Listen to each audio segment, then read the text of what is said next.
What's going on? This is Multi-Styles, and what we got here is Fight Night's Finest. Let's get ready to rumble! Fight Night's Finest. Let's step in the ring where the lights are blinded. I'm about to just knock you out. Now your mouthpiece, you cannot find it. You cannot face the weather. Warming up like May's weather. Super fast like Mayweather. You cannot put your face together. Cause my hands is lightning speed. I don't really think people wanna fight with me. You'll likely flee like Frazier from Foreman. Guaranteed tonight you'll bleed. Looking like I swiped your feet from under you. I'm like Tyson Beast. I punish you. I don't think that there's nothing your freaks are gonna do but sleep. Wait a minute, that don't look right, Fight Night. Last time I checked out the road to the top 100, you were 13-2. What happened?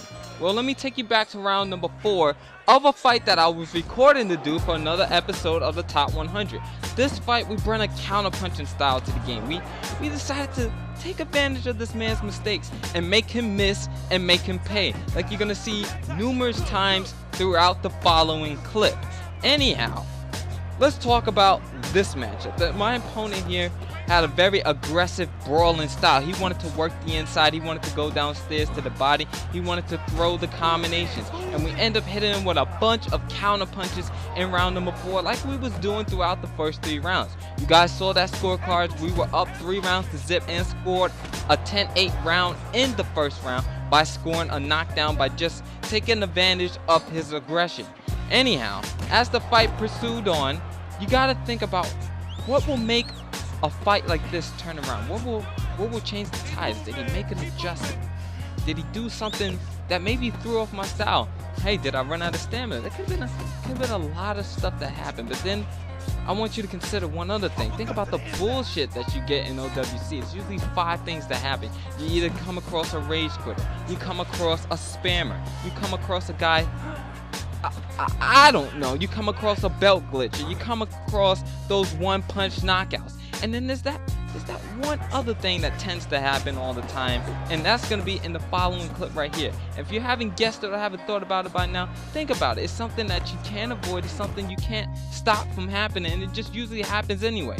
There it is right there, that automatic shutdown. You see the clip, you see the blue screen kind of get distorted by the transition there as we go into our next fight, but that's how we became 13-3, the automatic shutdown.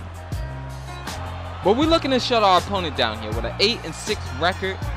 Not the best record, not the best start, but this man has heart. He's showing that, you know, he's still getting his cheese together. Maybe he's a new fighter. Maybe he's new to the sport of boxing. Hey, maybe he's new to the game mechanics.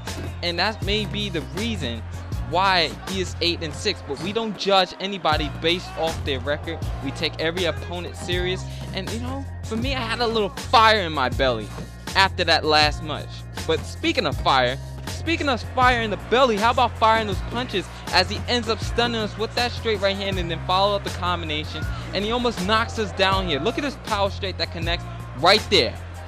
Almost puts us down, despite the fact that I believe we have like 15 or 14 points in our chin right now. We're still getting hit by stuns, but we're still firing back. And sometimes you just got to take a step back before you launch your counterattack, and that's exactly what we do. We took a moment to breathe, we take a moment to gather ourselves, and then we start gathering those combinations. We start looking to lay hands on him. And the new saying that we have, we're looking to lay hands on this man. We're looking to give this man these hands, and we do that right there with that left uppercut. The stun from the right hook downstairs to the body, but the left uppercut that ends up dropping him and putting him down onto the canvas for the first time tonight. So at this point, I'm like, hell yeah! After being stunned and after nearly being put out, we come back and we do a little bit more damage. We actually drop him in the fight. But this guy shows he has the heart of a champion. He has the determination to win, and he has the hand skills to let those combinations go. So we're trying to let this man catch hands, and the way that we do that is on the inside. Now, one thing that you've been noticing throughout this entire fight so far is that I'm starting to get the better of the exchanges. And you may be asking yourself, Fight Night, how do you get the better of these exchanges when you have a guy that's going downstairs to the body like he is? And I tell you, look at the little nuances. Look carefully at what I do on these exchanges. Look how I'm taking advantage or punching in between his combinations. Look how I will sometimes wait for him to throw, wait for him to finish his combination, or come right in the middle of his combination and start throwing a combination of my own. That's the way that you take advantage and get the advantage on the inside. It's through the exchange. You have to be smarter with the exchange. Sometimes you got to be first, and then sometimes you have to be patient. That's exactly what we do here. Now, even though both of us is getting hit a lot, our offense has become our defense. Look here as we get the better of the exchanges as we go for these power shots. We wait patiently, come back, let our stamina bar regain, and then go right downstairs to the body, letting those hands go, letting the combinations flow. Also notice how we're starting at the body, then we move towards the head. That's a lot of mistakes that most guys do when they're in these type of slugfests. They try to go upstairs first, and no, that is not the answer. That is not the way that you get things done. You have to go downstairs to the body. In the words of the great late Joe Frazier, oh snap, Fight Night, don't do it to him. Don't unleash the saying. I'm gonna have to do it though, guys. I'm gonna have to let you know what the saying is. Go downstairs to the body, work the body, and the head will follow.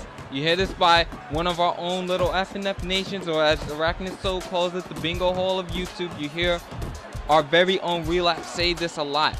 Just keep working the body, and you know, good things will happen to you. Maybe your opponent might run out of stamina. If you haven't checked out the last Road to the Top 100 video, where we actually caught that sweaty comeback. And speaking of comebacks, look at that left hook that came from all the way back.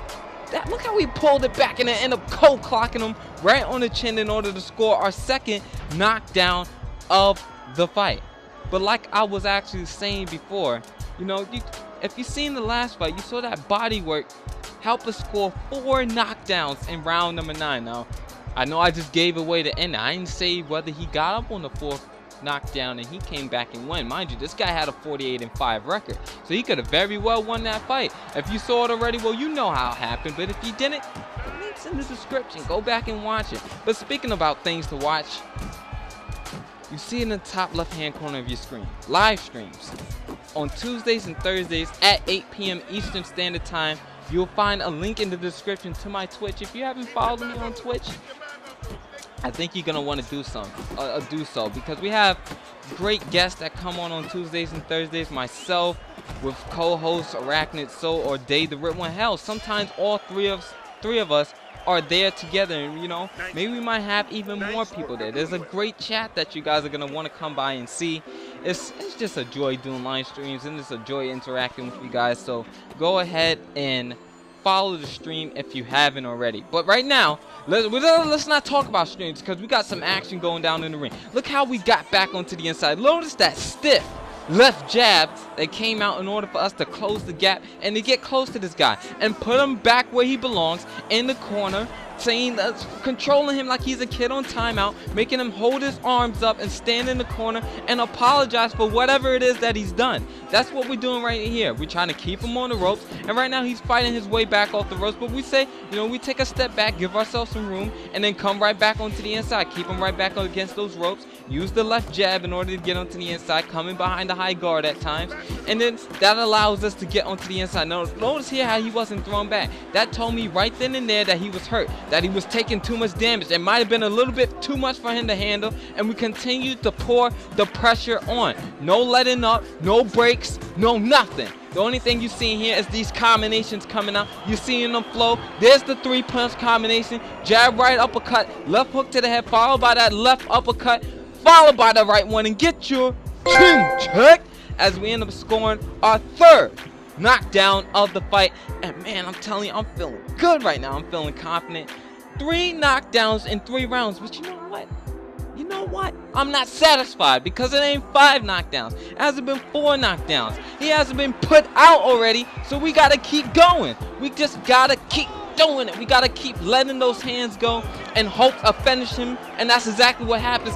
Right when he has those hands up, he ain't blocking nothing, and somebody please teach that man some defense as we end up knocking him out with this right hook. Look at that, doubling up the right hook and then finishing up with a jab, right uppercut downstairs to the body. And I gotta say, man, this was a fun fight to have. This was a fun match to call. If you enjoyed this commentary, if you enjoyed the video, if you enjoyed the presentation, and if you're enjoying this channel, go ahead and subscribe. Hit the like button. Leave your thoughts in the comment section as the referee counts them out at 10. And you know what? Follow me on Twitter. You see it in the bottom right-hand corner of your screen, right underneath where it says Fight Nights Finest at FN's Finest. You can find that in the link in the description also. That will take you to my Twitter. That gives you updates for the live streams. That gives you updates on what we're doing on the channel. And hey, sometimes I'm feeling philosophical, and you might catch something that, maybe you wasn't thinking about. Maybe a thought that you weren't thinking about. Hey, I even post some good fights that I've watched during the week that I think maybe you guys may enjoy or may learn something from. But anyway, I'm rambling now. I'm pretty sure you guys heard enough of me. It's been your boy, Fight Night's Finest, the Sophie commentator, and I'm off this. Peace!